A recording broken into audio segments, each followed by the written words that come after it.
Since it assumed power in 2015, the Buhari administration has made several attempts to regulate the mode of usage and content on social media. This, the administration says, has become necessary given the critical nature of those platforms to the issue of security. This keeps raising the question of what exactly are Nigerians doing wrongly with social media platforms? And how indeed can they be deployed in a more positive way to enhance national unity? We shall be getting to that very important question in a bit, but not before introducing our next guest from our Rise Abuja studio. He is Frank Nweke Junior, a former Minister of Information, a former Minister also of Intergovernmental Affairs, Special Duties and Development during the administration of former President Chief Olusegun Obasanjo. We'll be getting his opinion on quite a number of national issues, from national security to the fight against corruption and Nigeria's development process. Good morning, and thank you for joining us on the morning show.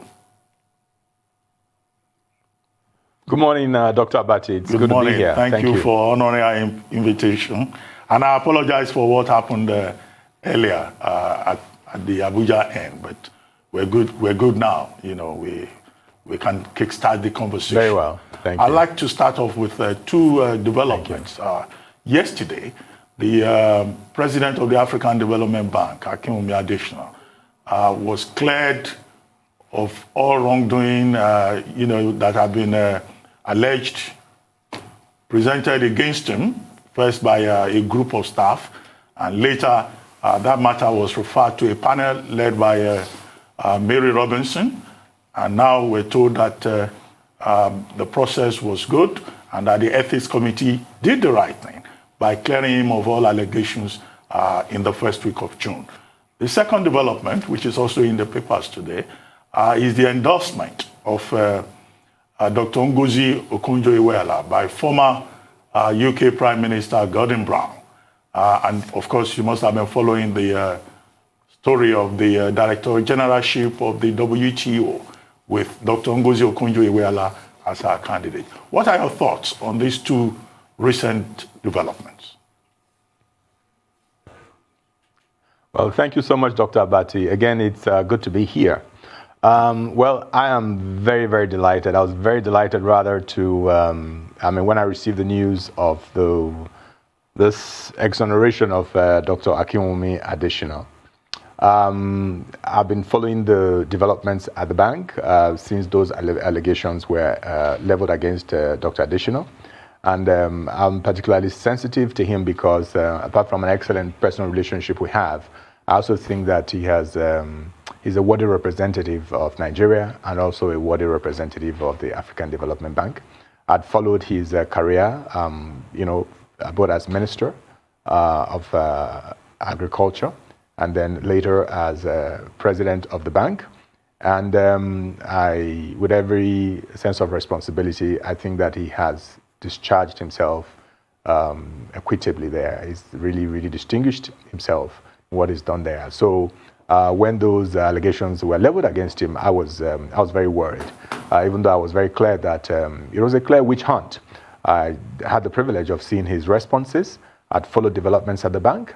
And, personally, I think that it was all a witch hunt. And for those who do not know, this was Global Geopolitics 101 right there. The strong want to muscle those that they believe are weak. The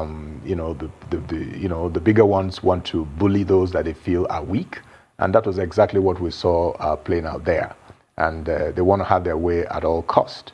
And so I was very, very delighted with the development yesterday.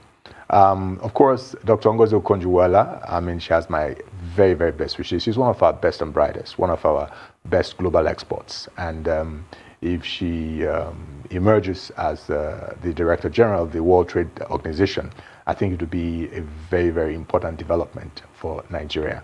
So, of course, I believe that our government is already has already thrown their support behind her. And I urge the entire continent, at least the African bloc, to at least guarantee her of their support in the first instance. Even as I recognize that there are other candidates from Kenya, I think Egypt as well, who have also indicated interest in the top job. Well, from those positive news about Nigeria and Nigerians, unfortunately, I'd like to bring you back to some disturbing ones that we have seen in recent times dominating national discourse. And I would like to start with the NDDC, because as a Minister of Intergovernmental Affairs and Special Duties, you supervised NDDC. And I would like to ask you, how strange are these revelations we are hearing now? Has the NDDC always been a conduit for corruption?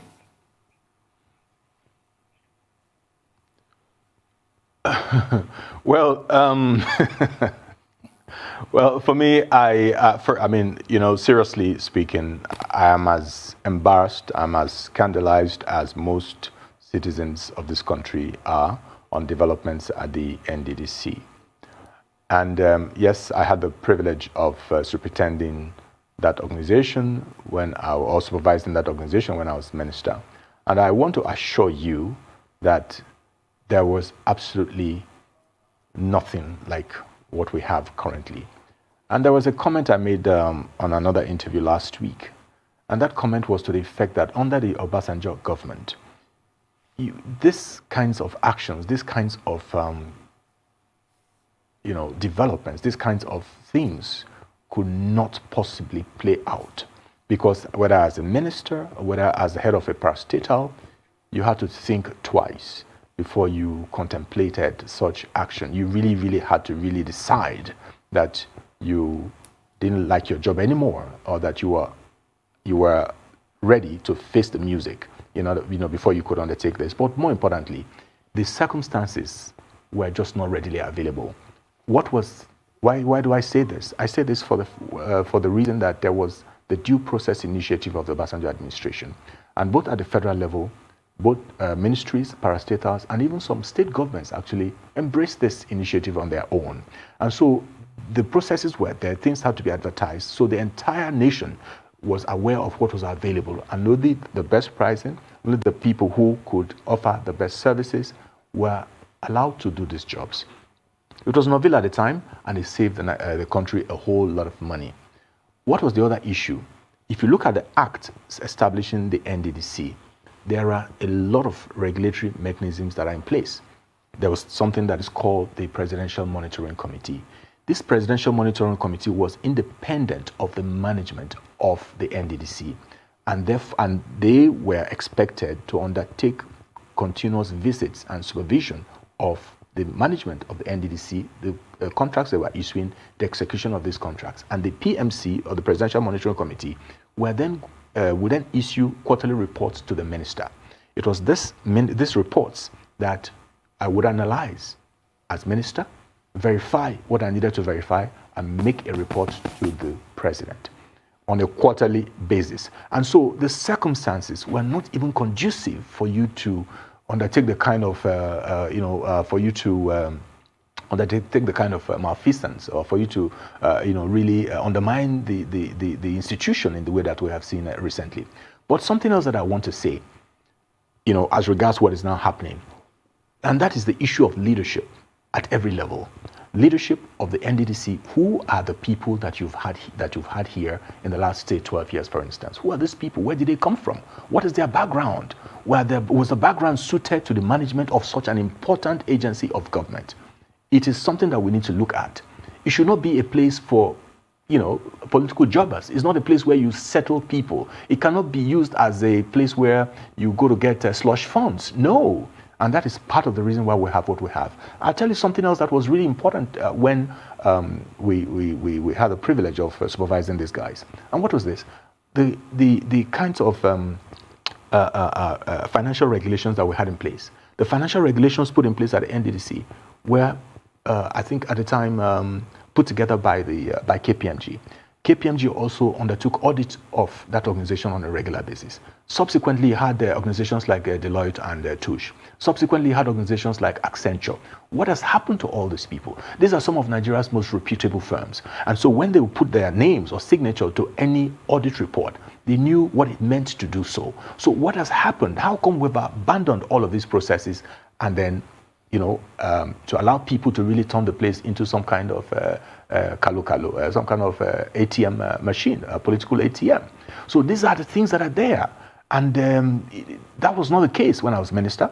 That was not the case under President Obasanjo. Okay? And the President Obasanjo recognized at the time that there were valid issues on development in the NDDC. There are valid issues on environment in the NDDC. And so paid great attention. In fact, the particular incident I had when, at the time, as minister, I was very, very young at it, when I was appointed. And so we had a situation where people felt, why would this boy be telling us what to do? President Obasanjo stood very, very strongly behind me. And then we had to whip everyone into line. And so people would try things, but I think that the leadership at the highest political level was also important. The leadership of the ministry was important. The leadership of the agency is important. And then, of course, the enforcement of the enabling laws and acts was also very important. So all of these things made it possible for us to have fairly better outcomes during the Obasanjo administration. All right. Thank you so much for that. I've got two questions. The first one, you are part of the NESG. I'd like you to give me a quick take on the state of the economy, which is very germane. When you look at the indicators, they are not looking good. And secondly, I also want you to speak to the issue of national security in this country. Just about a day ago, yesterday, they said the DSS released a report of people trying to destabilize the country and the likes. And we spoke against that, said we need a country in peace. Southern Kaduna, too, is another crisis happening and brewing. So I just want you to talk about those two things, sir. Well, regrettably, I mean, Nigeria has, we've witnessed very, very serious insecurity in the country over the last decade and a half, most regrettably. And it is something that the country continues to grapple with. I must say that I'm really, really saddened by the fact that successive administrations have not been able to get a hang of it.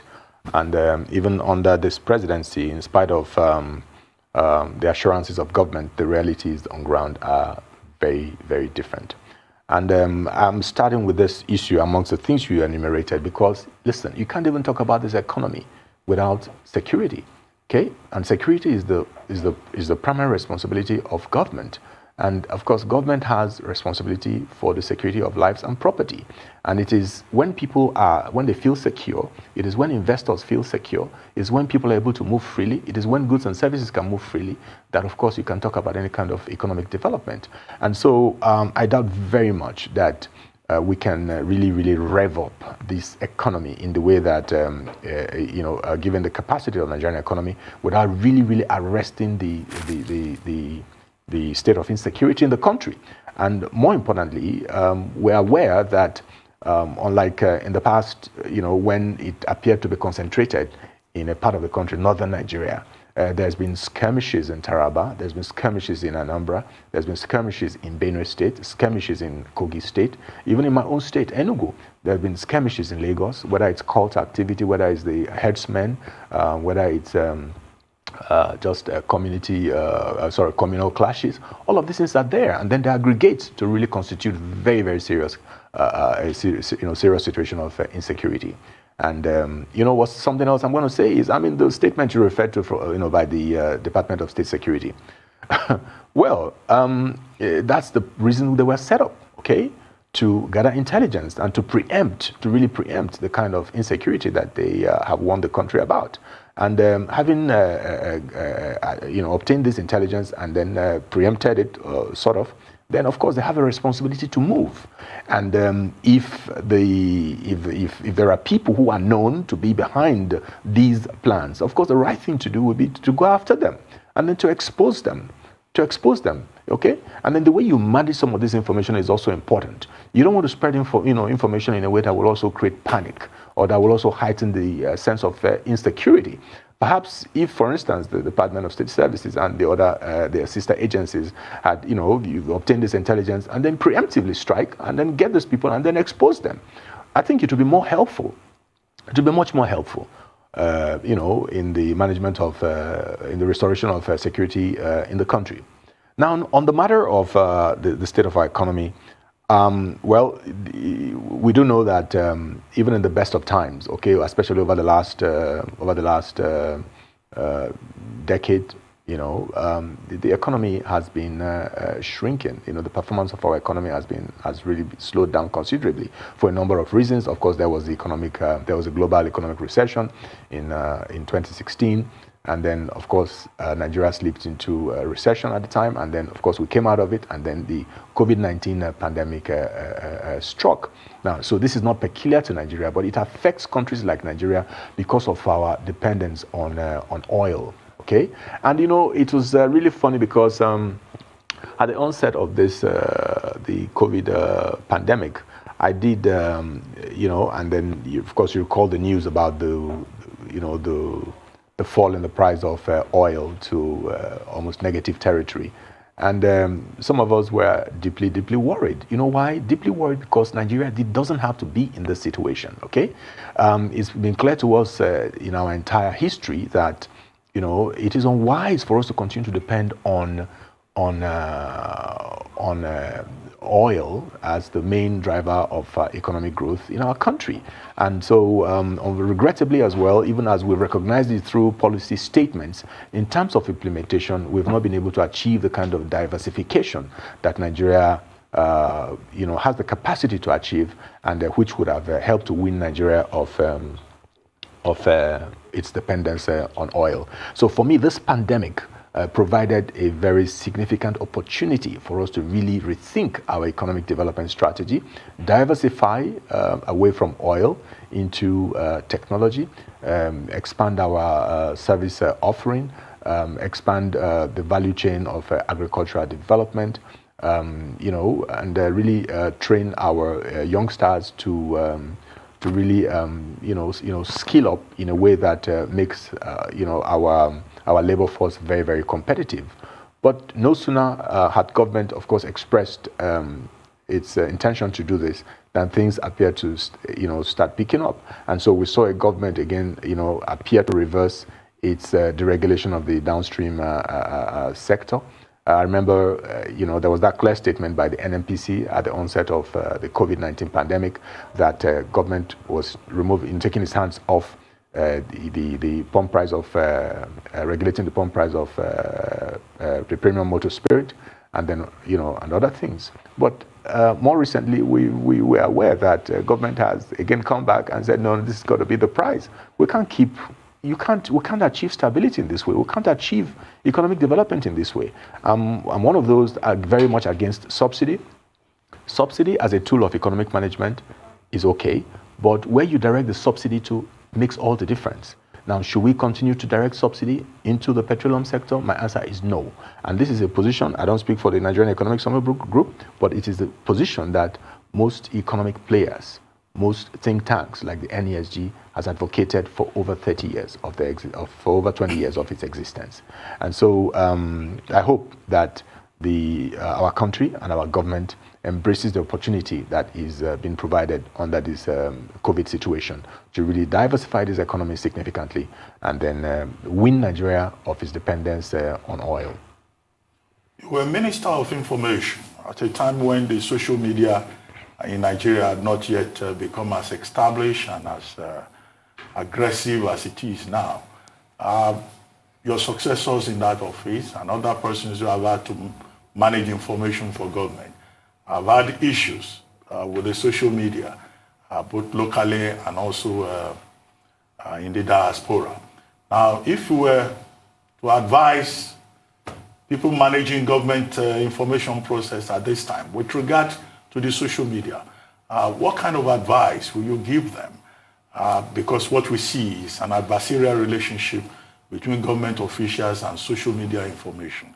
And then, of course, will you consider the social media a necessary force for good, or a bit of irritation or distraction with regard to government performance and accountability? Okay, well, that's a very complicated question you just threw at me, or a statement rather you just threw at me. Well, first of all, I make my comments on the premise that our Constitution guarantees freedom of speech, freedom of expression, freedom of association. It is a very, very important stipulation of our Constitution. And I believe that any responsible government should respect this. Now, of course, there are laws. There are libel laws already established in that exist in our country, because, of course, government recognize that, yes, sometimes people could overreach themselves. And so my very simple approach to it is, one, that respect the right of the people to speak. But of course, the citizens must also be responsible by respecting, by minding what they say and the way they say it. Yes, you might have a right to speak, but you must also understand that the way and manner in which you speak could also impinge on somebody else's rights and liberties. And so it's sort of a balancing act. The government respect, citizens also respect respect others. Now, the other premise I'm going to come from is the fact that the people have a right to know. So it is important that government continues to be open, transparent at all times. It is extremely important. More important is the fact that government must recognize that the adversarial positions canvassed by citizens or embraced by citizens is not for nothing, okay? So if I'm canvassing for good governance on social media, does that make me a bad citizen? Does that make me adversarial? I'm merely asking you to be accountable. If I'm asking a government to be accountable, why should that be interpreted as being adversarial? So I think we need to recognize that sovereignty always resides with the people. And so if you don't want adverse criticism, if you don't want adverse engagement on any platform, whether it's traditional or social media, then maybe you should try doing what you have been elected to do, which is to govern well, provide the services, provide the jobs, and create an environment which enables citizens to realize their full potential. I don't think that troublemaking is profitable. I don't think that anybody gets up, you just want to tear your hair down, you want to tear your shirt just for the sake of making trouble. And people who are so inclined then must face the law, the libel laws. And I believe that we have very, very robust laws in place in the country, which government, and other, even private people can explore in asserting their rights or seeking a redress when they have been injured. But to really, I know I followed the debate on the social media bill when it was, first introduced in the Senate, and of course our people rose up in arms to say no, this was not acceptable. And I just want to commend the National Assembly for actually being responsible, for being, for listening to the voice of the people at least, and stepping it down, at the time. And I would like to know, how best would you describe information management under this administration so far? And yes, they might have stepped down that bill, but at the time the lawmakers said the existing laws are at best, stale, and they do not address some of the current realities, especially in handling fake news. I think it was Nobel laureate Professor Wole Soyinka who was underscoring the severity of fake news and said, the Third World War might be started by a fake news and probably by a Nigerian. You also talked about the rights of the people, but how do we carry out that balancing act, of curtailing fake news, especially in an era of COVID-19, and not infringing on the rights of the people?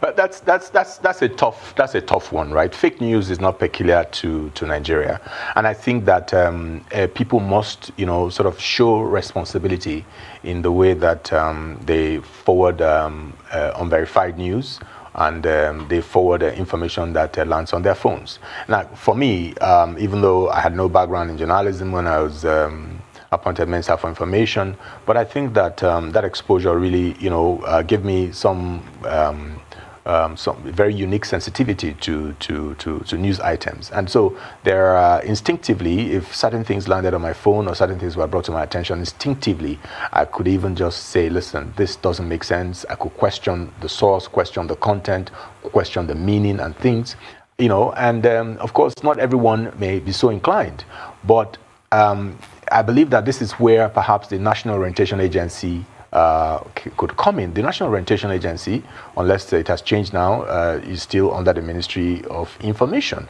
And then the National Orientation Agency has offices and representatives in 774 local governments of the nation. And I think even on a word-by-word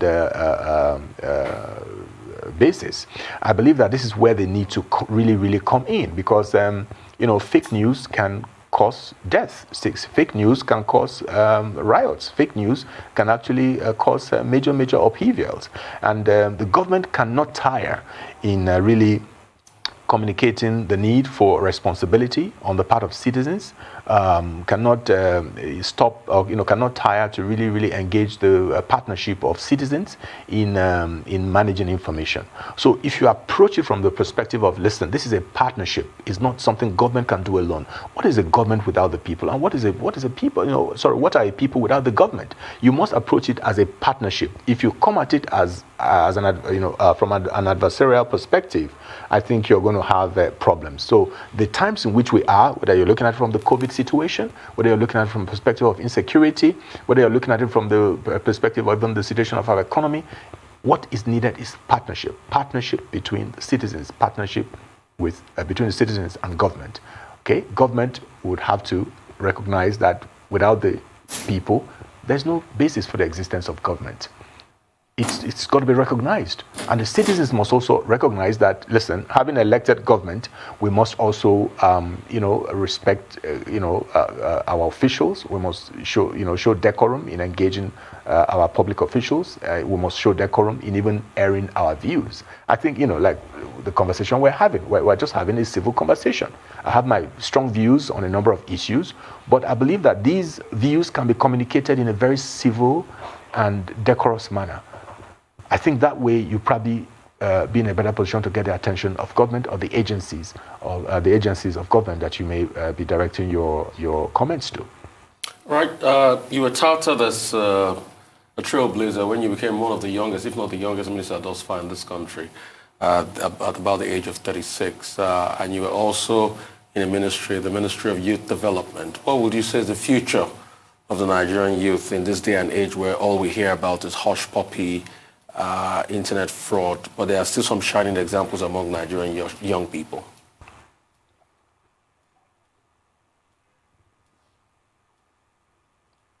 Well, I just hope I heard your question correctly. But I must say that I'm really saddened because Nigeria's young people are at the receiving end of the insecurity that prevails in the country today, the poor economic management, the corruption, and the rest of them that prevail in the country today. I mean, unemployment is very, very high, and it's never been this high in a very long time. There's a sense of disillusionment across length and breadth of the country, especially amongst our young people, and there's a sense of desperation, amongst our young people, which is very, very unhealthy.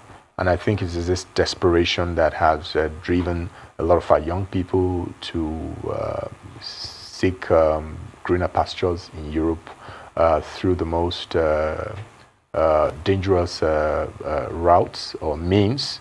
You have people drowning, people dying in the desert, people who willingly, are sold, into slavery on the promise of greener pastures there.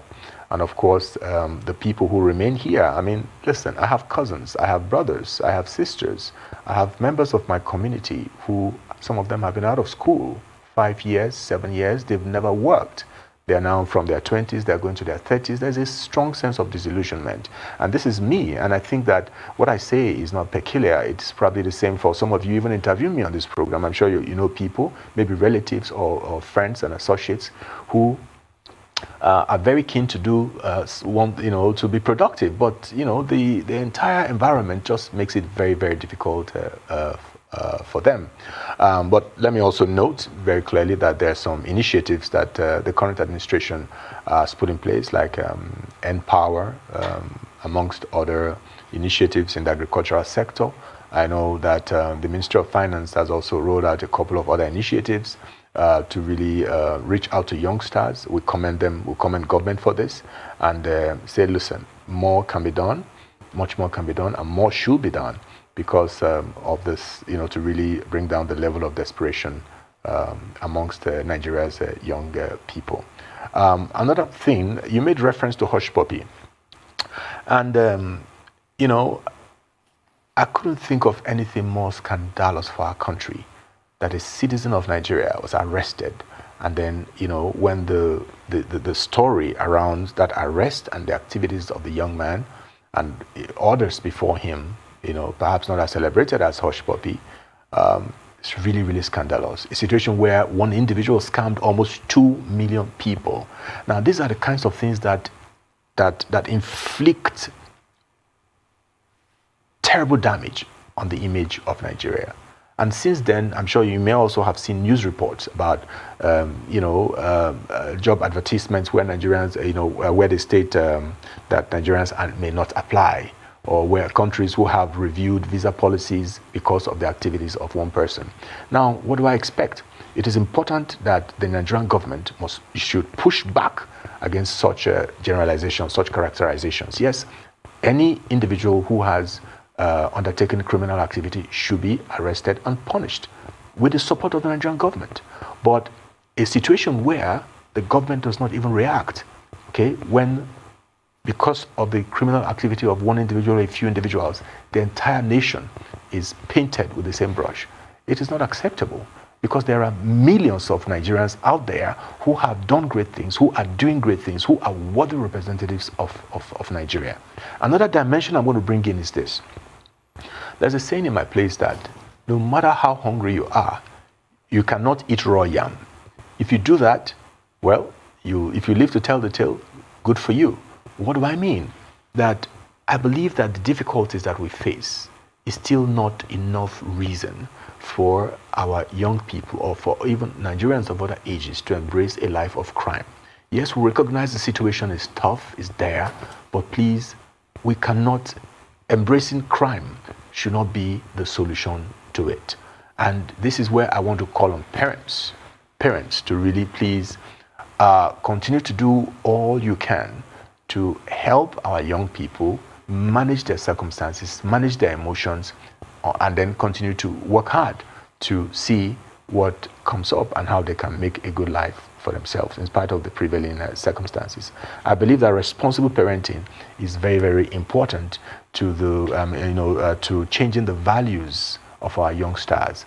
I look back, I see what is happening today, and I, as a younger person, I could never have contemplated some of these things. And yet times have changed. And yet these people live in the context of the new world order, or the times in which they are growing up. And so parents must continue to monitor. Parents must continue to be parents, really seek to impart the right values, seek to encourage people. Because no matter how much the world changes, there are certain universal principles that will never change. The values of honesty, the values of integrity, right? The values of respect, the values of honesty. These things will never change, to my mind. And so if anybody who chooses to embrace a life of crime, drugs, or whatever, the result is you might end up in jail. The result is you might just end up dead. These are the results. And so I hope that government and citizens collectively really embrace some of the things we're discussing for the benefit of our country. There was a subject we discussed earlier this morning during the newspaper review, and that's a statement credited to Malame Mama Daura. The story is on the front page of at least 2 newspapers today. And he was quoted as saying, for the 2023 election, Nigeria should move away from rotational presidency and focus more on competence. That competence should be the guiding principle.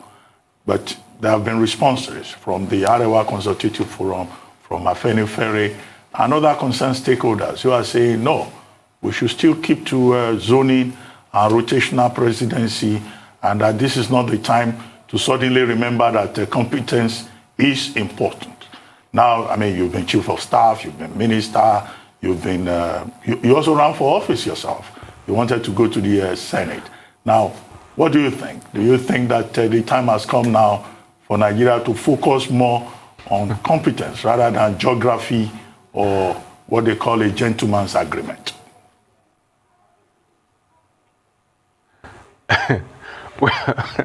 Well, you know,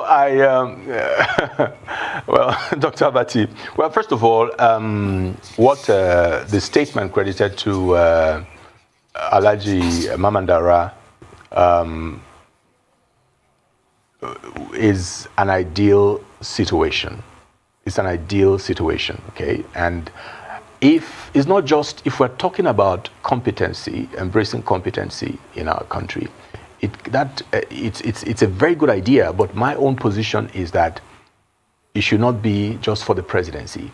When you talk about competency, let competency guide the management of the entire country, whether you're seeking to appoint ministers, whether you're seeking to appoint service chiefs, whether you're seeking to appoint commissioners, whether you're seeking to appoint local government chairpersons or heads of parastatals, it is important. So it's an ideal situation. That's the way to go. But we cannot pretend to be unmindful of Nigeria's diversity. We cannot. We cannot pretend to be unmindful of the geo-ethnic sensitivities in our country. We can't. We cannot. And so even as we speak today, you have a situation where, say, the Southeast, for instance, there's a deep sense of marginalization by the current administration. A situation where you do not have a single Easterner who is a member of the highest security architecture in this country.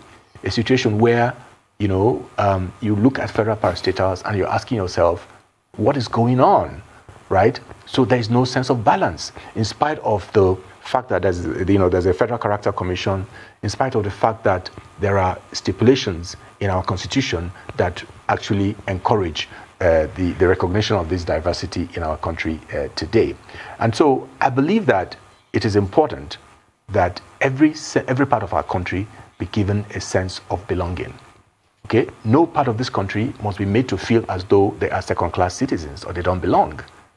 And you don't change the rules just midway in the game. And so I believe that the zoning principle in our country is useful because it recognizes the diversity of our country, and it recognizes that zoning principle, you know, helps to really ensure promote national cohesion. It helps to promote national unity. Okay, so if that statement, if there's a caveat to it that says, okay, listen, that you know, once the zone, a particular zone is going to take its turn, you know, a term that most people do not like, then let the best and the brightest there be the ones to be considered. Of course, I have no problem with that. But to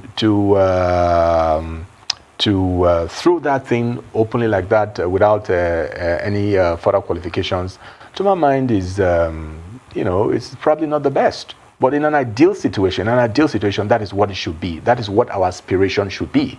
Well, that is what we should aspire to in the future. Yes, good point. Excellent point there. Thank you very much, Nweke Junior, for joining us this morning on The Morning Show. Thank you very much indeed.